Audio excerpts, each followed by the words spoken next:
Part 4. The Revelation. And so, your reward, which is also your own judgment, is the following. It is written, Then God said, Let us make man in our image, according to our likeness, and let them rule over the fish of the sea, and over the birds of the sky, and over the cattle, and over all the earth, and over every creeping thing that creeps on the earth. God created man in his own image, in the image of God he created him, male and female he created them. Genesis 1:26. Our image means the erroneous construct of duality found inside the self during this age of darkness. So, who are you? At this time of the hour you are God and Lucifer, good and evil, men and women. Today then, be aware and awaken. You are the Creator. You are the Alpha and the Omega. You are the beginning and the end. Whether here on earth or in the heavens above, every thought is inherently perceived to be real. Even more so during the time of the liminal hour, the harvest, or the bardo, a time of transition when the image you choose to form inside your mind's eye during the entirety of life follows you on to the beyond, where it is perceived as a god, and the power applied to believing its reflection determines your destination. Do you remember the following quote? If anyone worships the beast and its image, and receives its mark on his forehead or hand, he too will drink the wine of God's anger, poured undiluted into the cup of his wrath. And he will be tormented in fire and brimstone in the presence of the holy angels and of the Lamb. Revelation 14:9. Ask yourself, what kind of image have you created? And so, the strengthening and the weakening of souls is the controller's most cherished entitlement, and it is the reason behind daily terror afflicting humanity.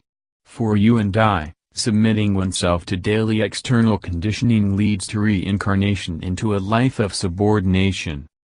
Conversely, the controllers use human and animal sacrifice to strengthen the darkness within. During the bardo, those with strong resolve and a strong energetic imprint are able to reincarnate into favorable environments, returning to positions of power and luxury. Today tyrants are those who controlled the past. Know this. Karmic debt or judgment is a myth designed to push you down. A ruse meant to trick you back into a life of subjugation here on earth.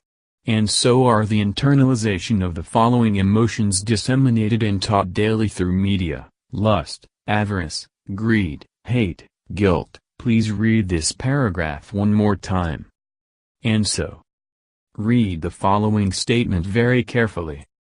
The natural process of reincarnation can be manipulated and corrupted. It is the core secret behind black magic.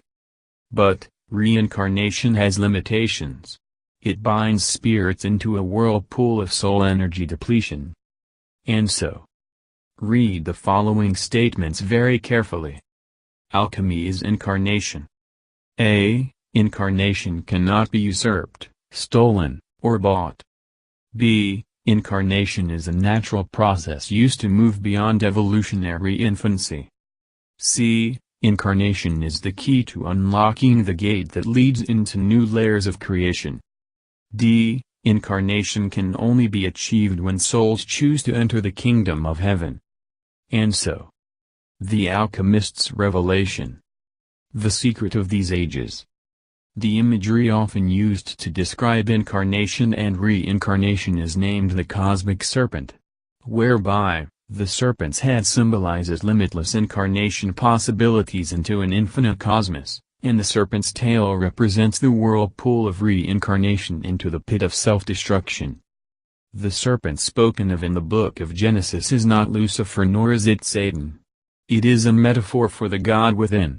The serpent is the symbolic image of knowledge cast away by those who hate both men and women and who keep humanity hostage.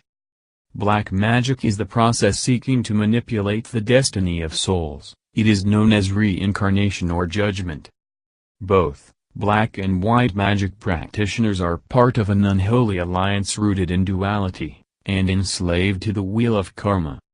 The alchemist is bound to neither black nor white magic. The alchemist is not enslaved to duality, heaven or hell, temptation of riches or fear of poverty, holographic projections of demons or angels, nor is he bound to karma. The alchemist knows he is free because he or she knows the soul is boundless. In the same way the universe itself is free to expand unimpeded. The alchemist is the individual who seeks to materialize the dormant aspect of the Christ within. She and he seeks to transform the heaviness of lead bearing down on the soul into a priceless item made of precious gold. The transformative process is done in the following manner.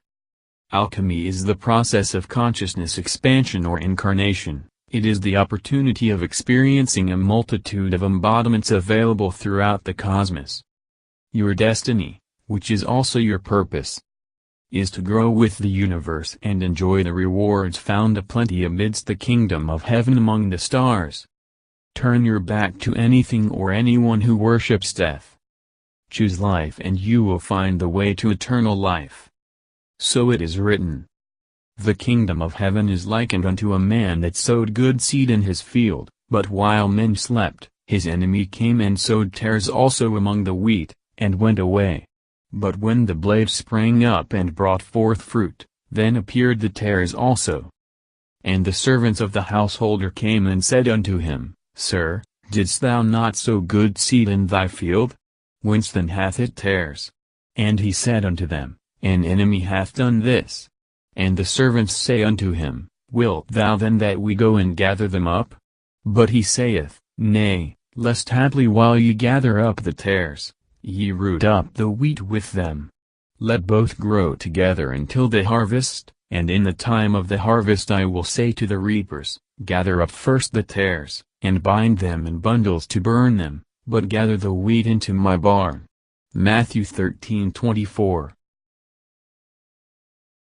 And behold, buried in the sand, the mystery I discovered inside the pearl is the secret of these ages, and it is only a mystery to those who refuse to hear and see. What was meant to be a place of worship, our beautiful planet with its varied life forms living alongside our unique cultures, having become hostages to men of avarice, learned to desecrate this temple and turned it into a den of thieves and murderers instead. And the secret of these ages withheld from you and I, what was stolen from the temple, they could not have. Prisoners of jealousy and hate, these men made the fruit of knowledge forbidden and scattered the truth across from north to south, and from east to west with fragments of the truth hidden inside each religion. Foolish souls come from sand and shall return below to powder, wise souls also come from sand but shall live forever above amongst the stars. I, John of Kansas City, am writing about what I saw during the harvest. I came back to tell you, so you may be prepared to withstand the winds which are surely coming. May peace come to your inner temple. Soul Traveler.